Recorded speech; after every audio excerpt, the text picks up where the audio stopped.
الرحمن الرحيم أحمد الله رب العالمين صلاة وسلاما على المبعوث الأمين محمد مصطفى صلى الله عليه وعلى آله وأصحابه أجمعين أما بعد السلام عليكم ورحمة الله وبركاته құрметті Алланың қонақтары міне Алла тағала нәсіп қылып Нұр тауындағы Хира үңгіріне келіп қалдық. Жер бетінен теңіз деңгейінен 634 метрде биіктікте орналасқан бұл үңгір.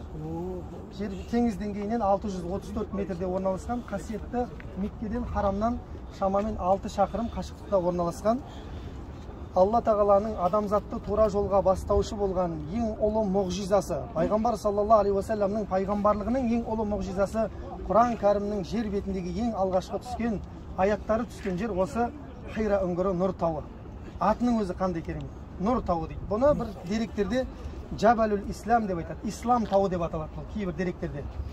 Бұл қалай болды? Бұл пайғамбар саллаллаху алейхи уассалам 25 жасында Хадиша анамызбен некелеседі.